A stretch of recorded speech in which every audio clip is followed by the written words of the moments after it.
guys! Welcome back to my channel. So today, magbibigay lang ako ng reaksyon at ng opinyon tungkol sa nababalitang mga magkakarelasyon na nagkaroon ng tampuhan at nagkaroon ng ahasan.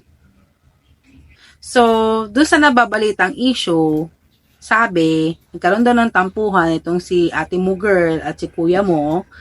And then, yung best friend or kaibigan nung lalaki, ni kuya, is imbis na payuhan na makipag-ayos sa kanyang asawa, sinabing iwan na lang or makipaghiwalay. Wow! Taray, di ba? Mio Marimar, guys, ano yun? At hindi pa doon, nagkaroon pa daw ng couple tattoos. Ewan ko kung gano'ng katotoo ang mga bagay-bagay na ito dahil di ko naman sila nakita personal, puro ito hearsay lang, no? Pero in case na sa totoong buhay ay nangyari nga ang mga ganitong pangyayari, ito lang ang gusto kong sabihin.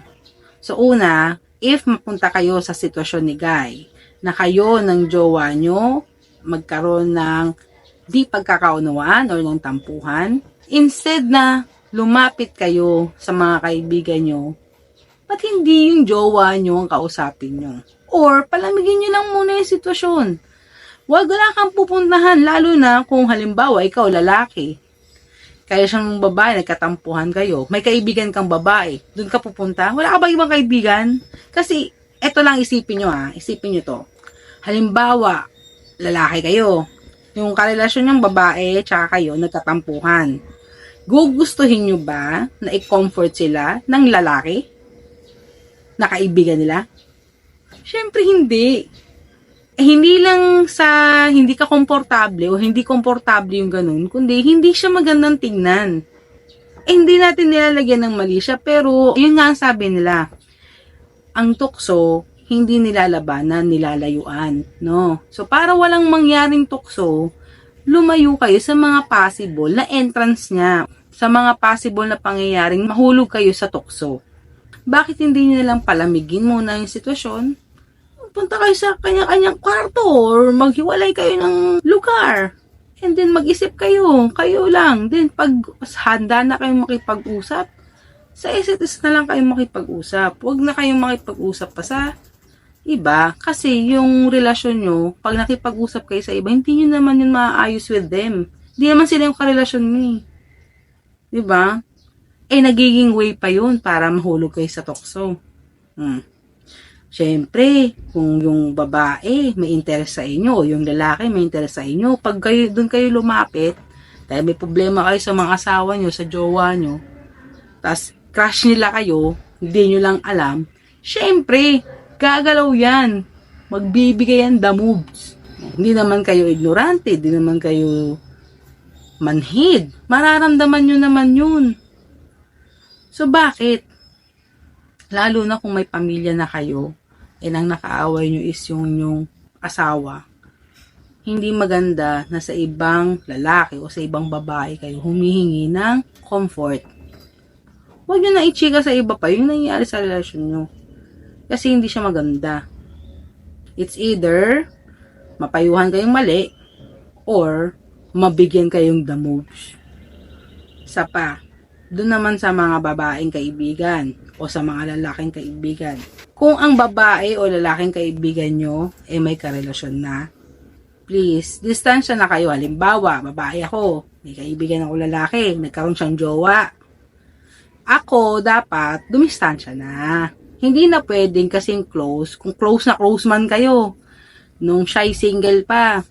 Pag nagkaroon niya ng karelasyon, or nagkaroon ng commitment sa ibang tao yan, ako, kailangan kong dumistansya na. Bakit? Respeto dun sa babae. Kapwa babae ko, respeto ko na siya kasi yung girlfriend. So, kung may mga bagay akong ginagawa before, out of being friendly lang talaga, or talaga lang parang kapatid ang turing ko. Since my girlfriend na siya, hindi ko na pwedeng gawin. May limitasyon na ako. And, kung nagka-problema sila, yung kaibigan kong lalaki at lumapit sa akin para kausapin ako tungkol sa relasyon nila, magpa-comfort, ako mismo magtataboy sa kanya. Hindi naman in a bad way, no? So, for example, nag-away sila. Lumapit ngayon sa akin tong si friendship na lalaki. Sinabi sa akin na nag-away sila. O, anong dapat kong sabihin? Ganito, pray. Gustuhin ko man nakausapin ka, payuhan ka, or ano man pakinggan ka dyan sa naging problema nyo. Hindi ko pwedeng gawin. Kasi isipin mo to, kung yung bang girlfriend mo lumapit sa kaibigan niyang lalaki para makakuha ng solusyon sa naging problema nyo, matutuwa ka. Isipin mo rin kung anong mararamdaman nung girlfriend mo. Na instead na ayusin mo, lumapit ka sa kaibigan mong babae at dun ka nag-open up. Tignan mo rin kung tama ba yung ginagawa mo. So, I'm so sorry, pre. As much as I want to help you out, ang tanging mai-advise ko lang sa'yo, kausapin mo yung girlfriend mo. Kayo mag-usap, ayusin yung relasyon nyo. Ganon dapat. Hindi yung magpapatato pa kayo. Ha? Hindi yung magkakaroon pa kayong couple, tattoos. Hindi ganon. Ang totoong walang mali siya o walang lihim na motibo at talagang kaibigan na nagkikare para doon sa kaibigan niyang may karelasyon. Alam kung saan siya lulugar. Kaya kayo, mga kaibigan, kung kaibigan kayo, kaibigan lang kayo. Kung may karelasyon sila, make sure na nagko-contribute kayo hindi para sirain yung relasyon na yon, kundi para maayos. So, yun lang, no? Again, thank you very much for watching and see you again on my next video. Bye, guys!